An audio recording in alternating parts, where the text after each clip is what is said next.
Oh my God! Oh la la! My goodness! Paano natin dadalhin lahat ito?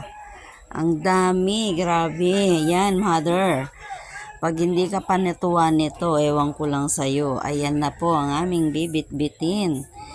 Pasalubong kay mother. Ang daming niyog at buko. Ayan. Wish granted na naman po ang aking nanay. Ayan po, pili-pili lang po kayo. Sinong may gusto? Ayan. Puro po niyog at buko yan. Ang dami. Ayan. Dahil mahirap ang niyog at buko doon sa amin sa Pampanga. Ayan. Kada uuwi ako, nagre-request siya nito. Ayan po. Ang daming niyog.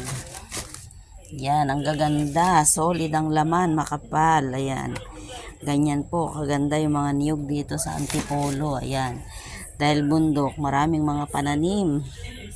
So, sino pong may gusto niyan? Ayan, hello sa inyong lahat. Ayan po. Oh, sabi nga nila, may tinanim, may dudukutin. Ayan. May aanihin. So, ayan po ang inani ng aming niyog. Ang dami po nila. Ayan, mother, thank you. Ayan na, darating na sa'yo. Wait ka lang, relax. Bye-bye and thank you for watching. God bless. Bye-bye po.